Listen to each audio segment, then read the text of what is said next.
Hello, everybody. This is Joseph P. Farrell with news and views from the Nefarium on Thursday, May 22nd, 2025. Before we get to the news, and it's very important, so follow along with me, pay attention. But before we get to that, the housekeeping, don't forget we do not have a vid chat tomorrow afternoon. This is Memorial Day, and where I live, every Memorial Day weekend is always ruined by rain and storms, and predictably, the same appears to be in the forecast once again. So at least we didn't have to reschedule a vid chat.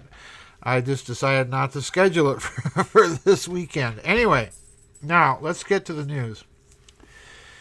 There's a lot of speculation right now on the internet, particularly in expatriate Chinese circles, that there is some sort of either a coup d'etat underway inside of communist China or a power struggle between Xi Jinping and the leadership of the People's Liberation Army, and so on and so forth. We don't know. However, I want to remind you that about 3 years ago there were similar speculations going on about a possible coup against Mr. Xi that, of course, proved to be unfounded. However, even those speculations brought forth the fact that Mr. Xi had some powerful opposition inside of the Chinese Communist Party and the military.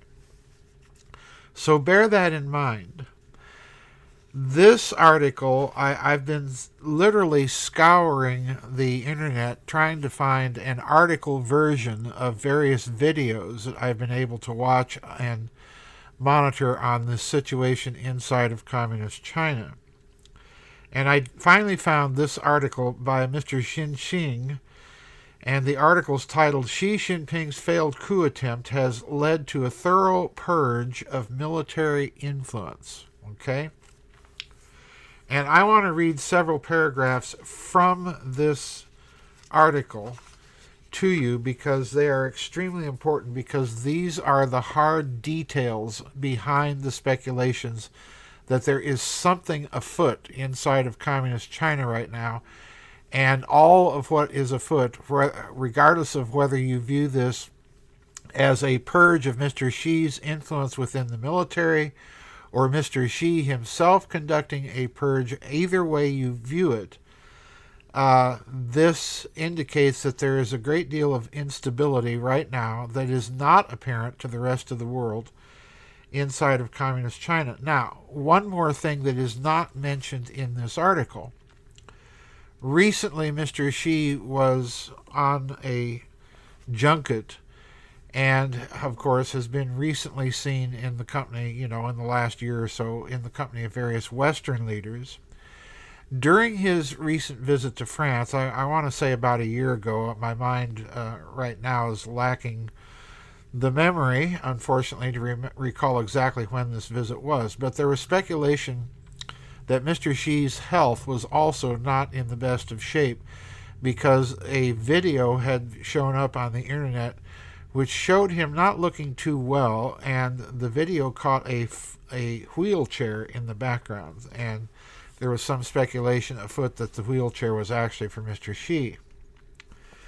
So there are potential health problems involved here in what follows now.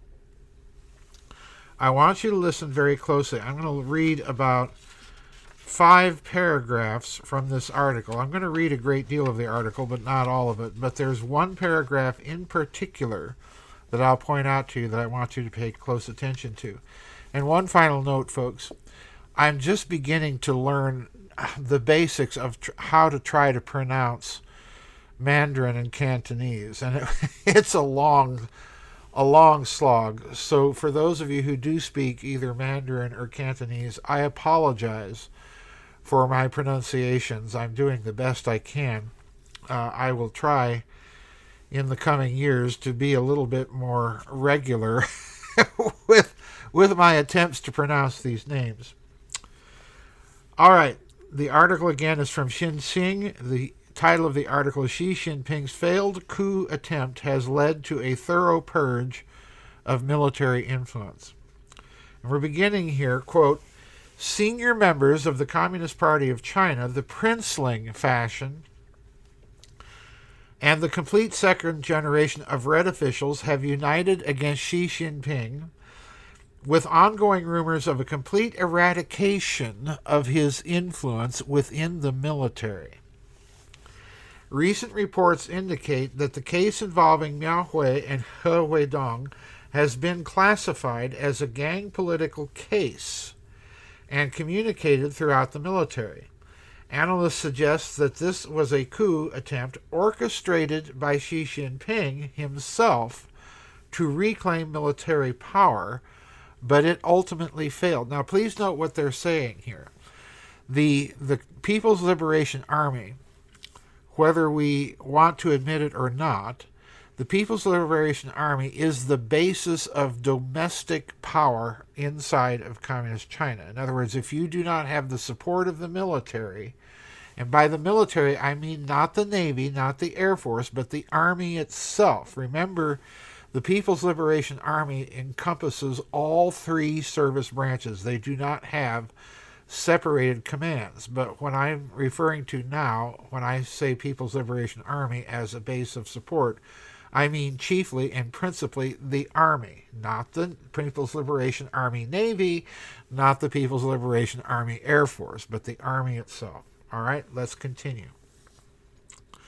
Overseas commentator Zhou Linjin recently disclosed on the social media platform X that significant news has emerged from the Chinese military. Now listen carefully, folks. The gang political case involving Miao Hui and He Weidong has been disseminated across the military. The charges are alarming. Reports indicate that on April 20th, General He Hongjun, who was overseeing the General Political Department, was taken away with Chen Jiang, the head of the Cadre Bureau. On April 17th, the Central Military Commission of the Communist Party of China conveyed a confidential internal document to all military officers above the rank of Major General, including retirees, in a manner described as reading the document or having it read by the membership of the military commission, which sent shockwaves through the military. Now let me stop again. The document they're referring to, and this has been reported on many videos I've been watching. The document that they're referring to is a short document that is, as that paragraph indicates, being circulated inside the People's Liberation Army, accusing certain generals of corruption, lifestyle corruption, so on and so forth. But the document is very short, and it's accusing these generals of constituting themselves as a kind of political gang, all right? And it's being circulated to the entire Chinese Army's general officer class above the rank of Major General. Folks, that's huge. That is huge. And the memo is apparently accusing certain members of the general officer class of these types of gang political activities. So let's continue. They have been, and this is the document itself being cited here, folks, they have been labeled as, quote, great traitors disguised as loyalists, crimes that cannot be forgiven, unquote, and investigations have been initiated against Miao He and their associates. The document spans 2 pages, with Miao Hui and occupying 1.5 pages, and the content is extremely severe, featuring unprecedented language. Well, yeah, accusing general officers of being great traitors disguised as loyalists, that's a pretty severe crime, especially in a country like Communist China. Okay? So what's going on? Well, let's continue. Quote, the details are as follows. Miao Hui's attempt to succeed Xu Qingyang as the vice chairman of the military commission was unsuccessful. leading him to strongly recommend He Weidong for the position instead. After Mao Hua was taken away, Wang Hubin, Wang Xubin, and Lin Xiangyang were left in a state of panic and sought to curry favor with He Weidong by sending gifts overnight. Once He Weidong was investigated, he promptly disclosed the involvement of the two Wangs and one Lin. The case encompasses various issues, including the buying and selling of official positions, power money translations, bribery and corruption, and lifestyle decadence. Now let's stop right there.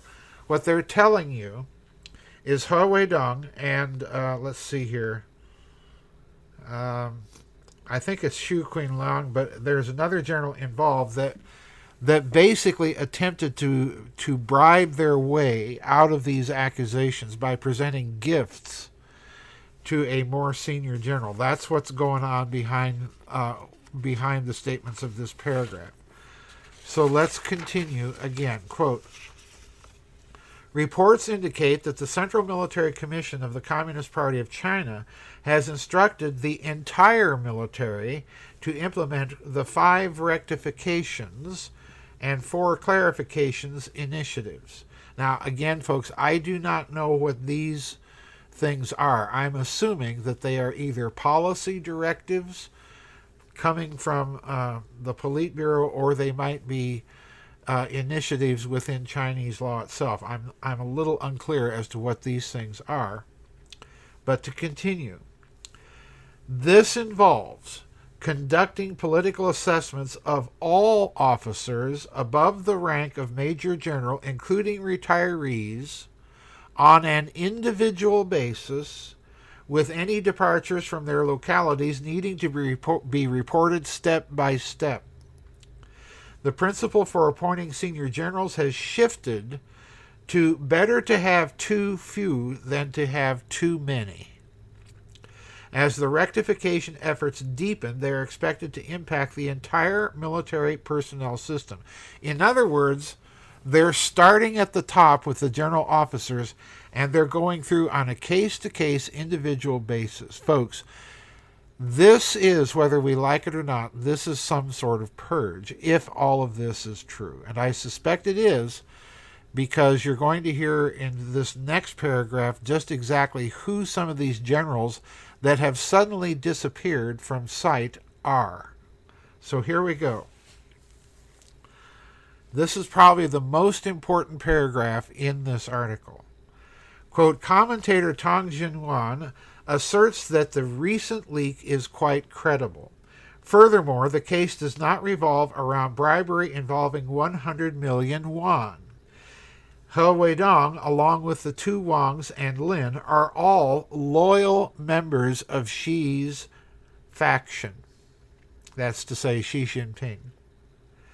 Wang Hubin serves as the commander of the rocket force. Lin Xiangyang is commander of the Eastern Theater Command. In other words, that's the guy that would be in charge of operational planning for any invasion of Taiwan. So you're getting the idea that these are not insignificant posts that some of these generals that are now out of the limelight held. Wang Xubin has just transitioned from the Southern Theater Command to the Joint Command Center, where he has established a strong foundation. Additionally, He Weidong, who was personally promoted by Xi Jinping as the overall commander for operations concerning Taiwan, is among those wielding significant power. They constitute the core team for Xi Jinping's latest strategy regarding Taiwan. The charges outlined in the documents, including seriously affecting the political ecology of the military, severely impacting the purity of the military cadre team, significantly undermining military integrity, and attempting to influence the personal layout for the 21st National Congress of the military, all point in the same direction. This incident is essentially a counteroffensive orchestrated by Xi Jinping himself, who sought to leverage his trusted allies strategically positioned within the military to instigate a coup and reclaim power but it ultimately ended in failure. In other words, to read between the lines here, again, it's difficult because I suspect that what we're reading is a translation into English from the Mandarin, and that the translation isn't doing a terribly good job of explaining what this author may be saying. So I'm going to read between the lines. What they're telling you is, number one, senior generals have either suddenly disappeared, and then this was followed by an internal memorandum throughout the People's Liberation Army of major general officers, both active and retired, and of major general officers or greater rank, and that the entire General Officer Corps is going to be individually reviewed. And as a counter-offensive, Xi Jinping apparently used his own appointments to these posts to attempt to stop this process, but failed. And these people that are being mentioned here, He Weidong, as the commander of operations concerning Taiwan, he is one of the generals that you are not seeing publicly anymore, and he's one of the generals apparently, allegedly, named in this internal memorandum. So in other words, folks, something is going on. Someone is either attempting to purge the military of Xi Jinping's influence, or Xi Jinping himself is somehow involved in this purge and attempting to exercise greater control over the Chinese military. Now, we're going to get back to what I think may be going on deep in the background here in a minute. So the article itself concludes this way. Quote, whose power is being challenged? It is undoubtedly the military authority of Zhang Huixia and the senior officials. Xi Jinping has effectively lost military power. Let me read that conclusion again. Xi Jinping has effectively lost military power. Now, of course, time will tell, but I suspect that this is true for reasons that I'll get into when we're done with the article and I give you my own speculation. The genuine military authority resides with Zhang Huixia. Zhang Huixia is the true chairman of the Military Commission, and the notion of accountability to the chairman of the Military Commission actually translates to accountability to Zhang Huixia rather than to the sidelined Xi Jinping. Tang Jinhuan also disclosed an authoritative piece of information he heard last month. After Xi Jinping lost control of the military, there was a brief attempt to stage a military coup to reclaim that power, but it ultimately failed. This failure triggered a significant purge of the Xi family faction within the military, with some individuals reportedly disappearing without a trace. And that's where I'm going to leave it. So in other words, we could read this one way, as the reemergence of all those internal military warlord policies that so rent China apart prior to World War II, and that rent it apart until, of course, Chiang Kai-shek and the Kuomintang were able more or less to stitch everything back together, but not ever entirely successfully. The individual regional warlords continued to exercise a great deal of power, influence, and at sometimes bloody opposition, even in Chiang's government. So the ascension of communism never really was able to get rid of these internal divisions and strifes that have had such a long, powerful influence in Chinese history. So what's the deep factor in the background here? Why do I think that regardless of how you may interpret this, I believe that there's enough smoke in these rumors to indicate that there's a great deal of instability going on inside of communist China? And that we have to be aware that when regimes like that begin to show signs of instability, externally they always show signs of bluster, okay? Saber rattling. What I suspect at one level is behind this is we're also hearing reports out of communist China of an almost sudden drop in population. Many of you have emailed me videos and pictures of normally very busy places inside of communist China, airports, markets, and malls, and so on, that are virtually empty of people. And some people are saying that this may be due to a sudden population drop in deaths caused by COVID or the so-called quaxines, the COVID potion injections, that the communist government is simply not being honest and forthcoming in reporting. Other people are arguing that the population of China was always greatly over-exaggerated, and so on and so on. Well, I suspect that in a regime like this, that where there's that much smoke, there is at least some fire. I do suspect that the population is not what we've been told. I do suspect that some of this may be due to catastrophic amounts of deaths that are not being reported as a result of the COVID plan scamdemic and so on and so forth. So that's factor number one. Factor number two, I suspect, is even more critical and a huge part of this story that's not being mentioned, and that's Mr. Trump's tariffs. Because he slammed these tariffs on prior to all of this information coming out, and I do not for a moment suspect that he did so in an intelligence vacuum. I suspect that somebody in the intelligence community took an analysis of communist China and said that this thing is very weak and internally very unstable, and that if you're going to do this, now's the time to do it. So I suspect that at least some of this, whatever is going on inside of communist China right now, I suspect that at least some of this is backlash against Mr. Xi, especially in the wake of the Trump tariffs. We note that the Chinese negotiating position collapsed rather quickly. So in other words, if you're going to pull something like this, you do it at the same time that there is a great deal of struggle for power inside of communist China. Now,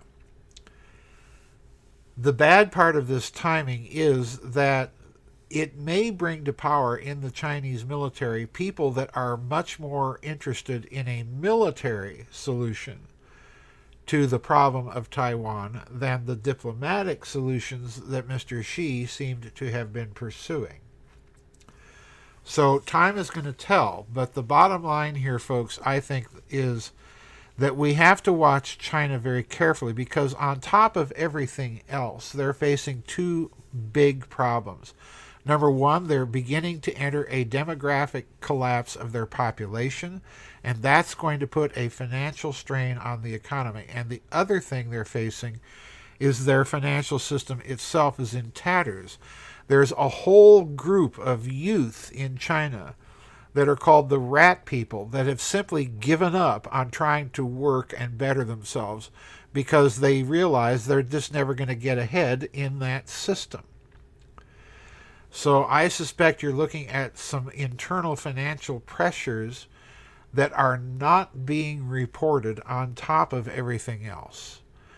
So watch China very carefully, folks, especially those of you who may be in my listening audience who are Chinese or have relatives in China. Send me any articles that you have or may come across, because I think that this is a fascinating story. It is not, you'll notice it's being wildly underreported, if reported at all, in the lamestream propaganda media, the so-called media that we have in the West. Most of this story is being reported by Chinese, in many cases Chinese expatriate journalists themselves. So that's it for today's news and views. This is a story to watch, folks. We'll see you on the flip side. Remember, there's no vid chat tomorrow. Bye-bye, and we'll see you on the flip side. God bless.